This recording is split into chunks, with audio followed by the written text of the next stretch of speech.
Hello and welcome to another Decrepit Gaming HeroQuest video. Today I'm going to be unboxing and giving a brief review, or at least my thoughts, of a small box HeroQuest expansion. Put my glasses on so I can see.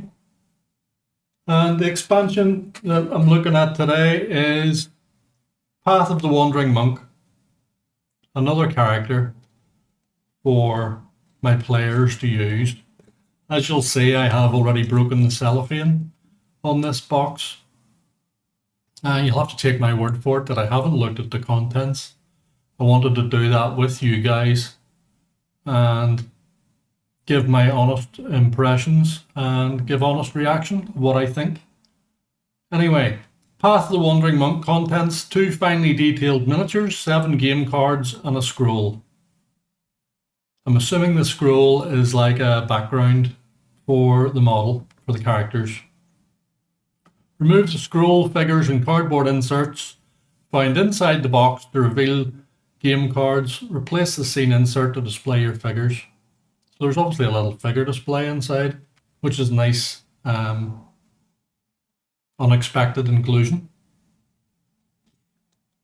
So Path of the Wandering Monk, a student of unarmed combat techniques crafted in reverence of the elements. Uncompromising yet merciful, ruled by wisdom and discipline. I.e., it's David Carradine from Kung Fu, if any of you remember that old TV series. Anyway, without further ado, let's get into the box and see what it looks like. There's the little cover off. There we go. Now, make sure you can see. That is really nice.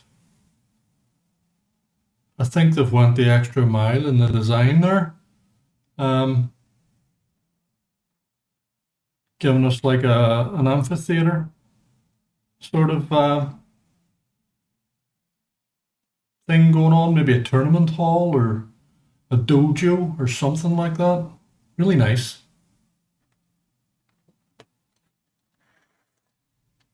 And the figures come out, the models come out, and yep, they're nice. They're going to be nice to paint. Half naked male character, fully clothed female character, which we'll have to keep it PG after all.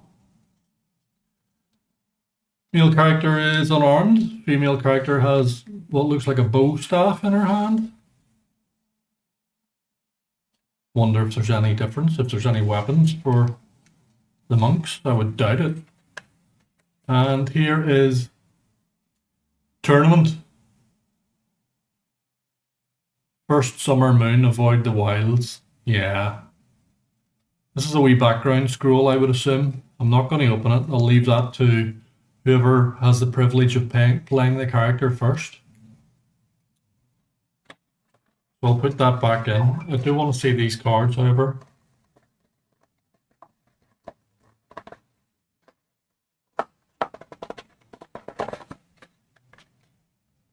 And there's the cards.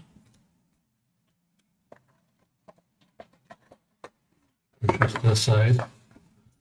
Now, I am going to spoil the cards. So if you'd rather not see what the monk is about, if it was enough for you to just see the models and what the contents are, that's fine. But if you want to hang around, I'm going to have a look at the character and see what I think. I was very impressed with the Rogue Heir of Elathorn, and I'm hoping to have the same sort of impression from the monk. So make sure you can see these. Elemental styles. The monk uses elemental styles, martial abilities inspired by the elements: air, earth, water, and fire. Okay. Using elemental styles. Each elemental style contains 2 techniques that can be found on either side of its card. Once per turn, choose 1 technique to activate. After you choose a technique, that elemental style is exhausted. The elemental style of fire cannot be used until you've exhausted air, earth, and water.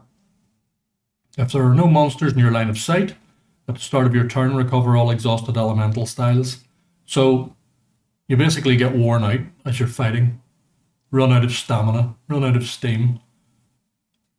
That's a nice way of working that.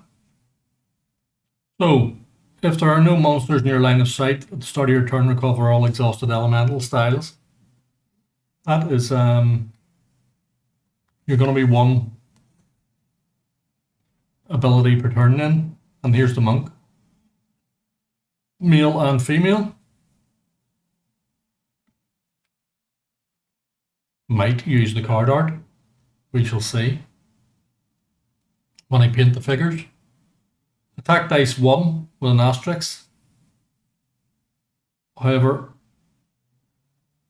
yeah, for some reason the female doesn't have that. I don't know about this now. Was she any different? Possibly. When attacking unarmed, roll 1 additional attack die.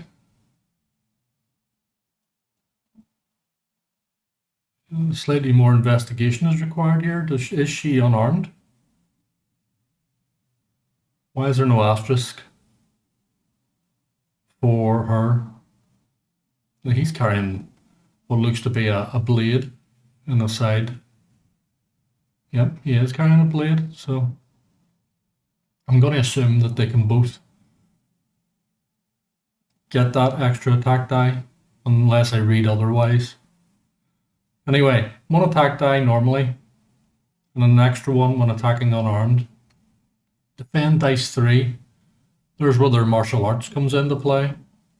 Good at defending. Body 6, mind 4, so they're pretty tough. That's quite good. And now we're on to the abilities. And this is the Tidal Surge. Well, it's obviously going to be water.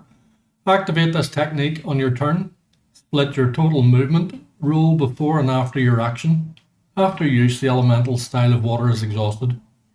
So you can move, take an action, move again. Nice. And the flip side is activate this technique when you take damage to cancel that damage. After use, the elemental style of water is exhausted. That's flipping good. That is really good. So you're going to take a big, massive blow from some big monster, and you can just negate it. Really nice. That's a nice card. And here we have Earth, I'm assuming this is. Roll 2 additional attack dice on an unarmed attack. After use, the elemental style of Earth is exhausted. Nice. You can combo that damage. Roll up to 4 damage dice in one attack. That's really nice. Search for secret doors and traps as one action. After use, the elemental style of Earth was exhausted. I suppose if you're trying to beat other characters to the secret doors and traps, probably has its use, but certainly not as nice as the flip side of the card that causes all the damage. Soaring Dragon. So we're in the air.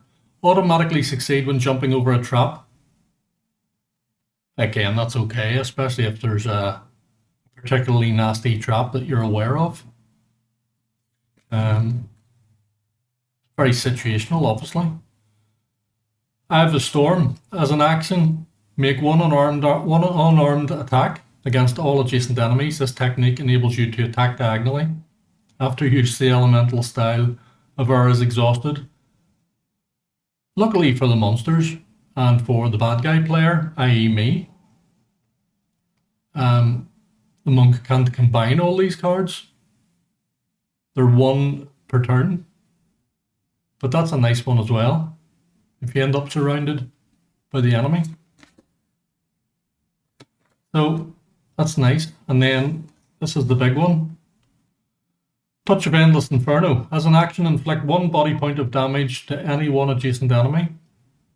The target takes an additional 2 points of body damage at the end of the next turn.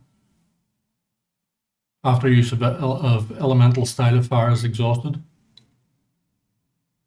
Great for killing big bad guys. It's like a dot damage over time for any of you that played old role-playing games. Burning Spirit. As an action, expel a beam of brilliant energy from your soul's core. This beam may be straight or diagonal and continues until it meets a wall or closed door. Each enemy in the beam takes 2 body points of damage. After use, the elemental style of fire is exhausted. So it's basically a death ray that comes out of your chest in any direction you want and basically kills everything in its path. 2 body points of damage will kill most bad guys, seriously damage others. That's really nice as well. So the monk is very different to the rogue, which is nice to see, because we don't want all our characters to be the same. That would be boring. The 4 basic characters in the base set are all slightly different. These 2 characters that I have acquired, the rogue and now the monk, are very different to what's available in the starter set. And that's really nice, isn't it? That wee display. So when they get painted up, they're going to get kept in this wee display. And hopefully I'll get the painting video sorted in the next couple of days and get it up on YouTube. Hopefully it'll be of use to somebody. And keep playing HeroQuest. If you haven't got the paintbrushes out yet, get the paintbrushes out. Anybody can paint these models, especially using some of the easy techniques that I demonstrate. I'm by no means a professional painter, but what I am is somebody who likes to get things done to a perfectly acceptable, at least in my eyes, it's perfectly acceptable level. Some may disagree, but anyway. I know from my brief time on YouTube that there are people who are like me and who just want to get the stuff done to a decent standard and get it on the table and get playing. That's the idea. I'd like to thank you for watching, and if you haven't yet already, please click the wee subscribe button down in the bottom. Click the wee thumbs up or thumbs down if this video has annoyed you, and click the wee bell icon and you'll see my next video that goes up. You should see it if YouTube play the game. And I would like to thank you for watching and hopefully see you in the next video. Thank you.